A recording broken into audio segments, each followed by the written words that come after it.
Fala, meus amores. Como é que vocês estão, beleza? Cara, não sei se vocês acompanharam, mas saiu recentemente a notícia sobre um inventário do Pelé. Enfim, foi distribuído um inventário judicial do Rei Pelé. O Rei Pelé faleceu no dia 29 de dezembro de 2022 e o inventário foi distribuído há poucas semanas, nesse ano de 2023, tá bom? Quero tecer aqui com vocês algumas curiosidades. Eu vou deixar na descrição do vídeo o número do processo, tá bom? Fiquem tranquilos, porque assim como todos os outros processos, o inventário do rei corre livremente, corre publicamente. Não há segredo de justiça, tá bom? É até um dos pontos que eu quero tocar com vocês, porque foi solicitada a decretação de segredo de justiça nos autos do inventário do rei. Mas a juíza que conduz o processo, se eu não me engano, a segunda vara civil de Santos, negou a decretação de segredo, tá bom? E eu vou comentar sobre os argumentos que ela se utilizou para saber se vocês concordam. Mas olha que interessante. O processo foi distribuído judicialmente há poucas semanas. De acordo com a certidão de óbito do rei Pelé, olha que interessante. Pelé faleceu e deixou a viúva, porque Pelé era casado, e além da viúva, deixou mais 7 filhos. Só que olha que interessante. Um desses filhos, uma filha, no caso, já era pré-morta. A filha Sandra Regina. Sandra Regina faleceu antes de Pelé. Só que olha que interessante. Sandra Regina deixou filhos, netos de Pelé. Netos de Pelé. Aí você vem me perguntar, olha que interessante, será que esses netos participariam da sucessão do Pelé, do rei? Aí vocês logo pensariam naquela primeira regra, olha só. Para tudo. A ordem de vocação hereditária, ela é uma fila. Eu gosto sempre de fazer essa analogia. Tá bom? É uma fila onde eu tenho herdeiros prioritários, herdeiros intermediários e aqueles herdeiros que estão no finalzinho da fila, que só vão herdar caso não existam ou existam, mas rejeitem a herança. Esses herdeiros prioritários e esses herdeiros intermediários. É mais ou menos assim que funciona. Havendo os herdeiros prioritários, esses herdeiros excluem todos os outros que estão nesta fila sucessória. Tá bom? Quem são os primeiros herdeiros? Quem é a classe de herdeiros prioritária do Código de Processo Civil, artigo 1829? Decora aí. É a ordem de vocação hereditária. Esse artigo é extremamente importante. A sucessão será deferida na seguinte ordem. 2 pontos. 1. Aos descendentes. 2. Aos ascendentes. 3. Ao cônjuge / companheiro. 4. Aos colaterais. Essa é a ordem de vocação hereditária. Tá bom? Essa ordem que precisa estar incutida na cabeça de todos vocês, principalmente você especialista em inventários. Saber que existem 4 classes: descendente, ascendente, cônjuge, companheiro e colaterais. E que a classe prioritária é a classe dos descendentes.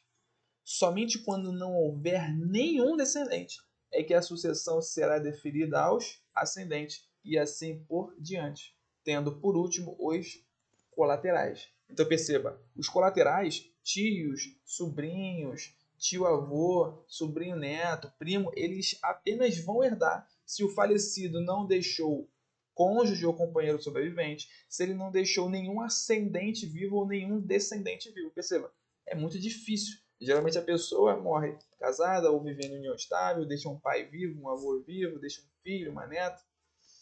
É assim que funciona. O mais próximo, o mais prioritário, exclui o mais remoto, o menos prioritário. E é assim que funciona. E olha que interessante mais ainda. Dentro da classe dos descendentes, eu tenho ainda graus. Primeiro grau, que são os filhos. Segundo grau, que são os netos. Terceiro grau, que são os bisnetos. E assim por diante. Havendo herdeiros de uma mesma classe, mas de um grau mais próximo do falecido, esse herdeiro exclui os demais herdeiros da sucessão. Então, havendo filhos vivos do falecido, os filhos herdam e excluem os netos de uma eventual sucessão. Apenas os filhos receberiam. Mas aí que tá. Quando você abre, e eu vou deixar o número do processo para vocês aqui, tá, pessoal? Quando vocês abrem um processo, vocês percebem que os 2 filhos de Sandra Regina, que é a filha pré-morta do rei Pelé, portanto, os netos do rei Pelé, eles solicitaram no processo a habilitação para concorrer à herança junto com os demais filhos do rei, seus tios. Será que isso está certo? Será que isso não está? Pois é, eu gravei um vídeo recente aqui para o canal, se não me engano é o último vídeo tratando a respeito do direito de representação. Sempre que vocês ouvirem falar de direito de representação, associem isso a uma pré-morte. Direito de representação só vai existir nos casos de herdeiro pré-morto, que é o que ocorre justamente nesse caso. Pelé tinha 7 filhos. Um deles, no caso, Sandra Regina, já era pré-morta, já era falecida antes do falecimento do rei. E ela deixou 2 filhos, netos do inventariado, netos do depúgios.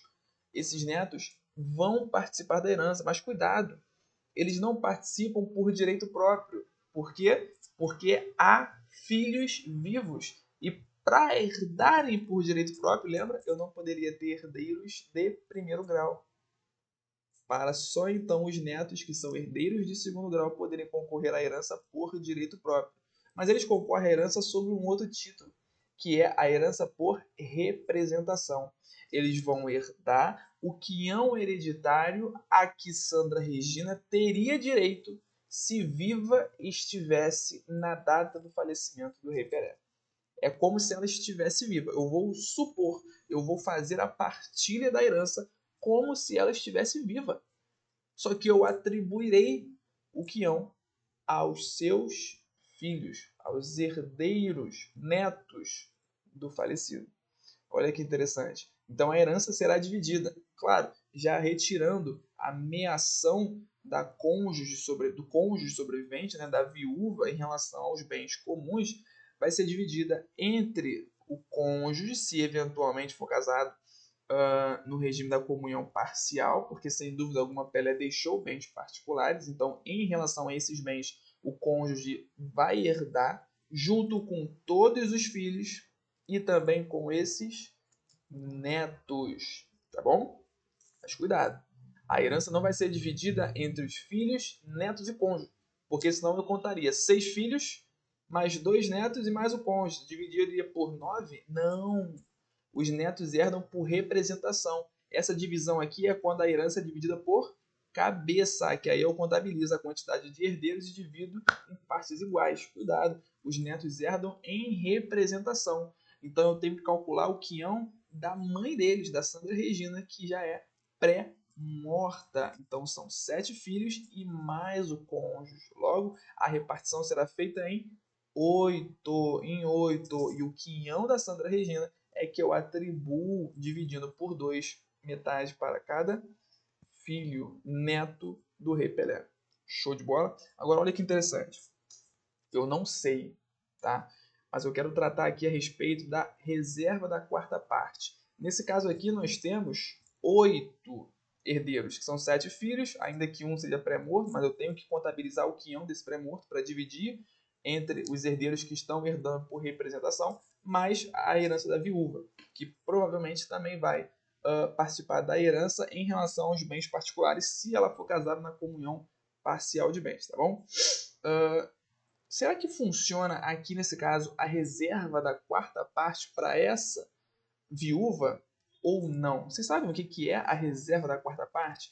É justamente quando o cônjuge sobrevivente, quando concorre com descendentes, ele possui, pelo artigo 1832, reserva de pelo menos 1/4 da herança, de pelo menos 25% da herança. E aí eu te pergunto, será que nesse caso em específico, Sandra Regina, perdão, a viúva teria direito a pelo menos 25%? Pessoal, creio que não. Sabe por quê? Existe uma condição prevista em lei para que essa reserva da quarta parte seja efetivada, que é a condição do cônjuge sobrevivente como ascendente de todos os descendentes com que ele estiver concorrendo. E provavelmente a viúva de Pelé não era ascendente, não era mãe de alguns desses filhos. Porque pela certidão de óbito parece que o Pelé já foi casado 3 vezes. Esse seria o terceiro casamento. Ele já foi casado outras 2 vezes. Provavelmente tendo filhos desses outros casamentos. Então, a sua atual companheira, o seu atual cônjuge, pode ser mãe de alguns filhos, mas mãe de todos eu acho um pouco improvável. Nesse caso, nós temos a situação da filiação híbrida, de acordo com a jurisprudência, porque infelizmente isso não é regulado por lei. Entende-se a jurisprudência que nos casos de filiação híbrida não há a reserva da quarta parte. Por isso que a herança será dividida sim entre 8 em partes iguais, tá bom? Olha que interessante, né?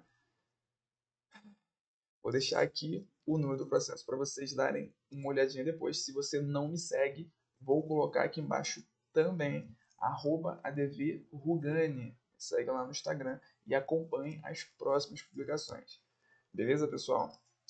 Um abraço para vocês. Até o próximo vídeo.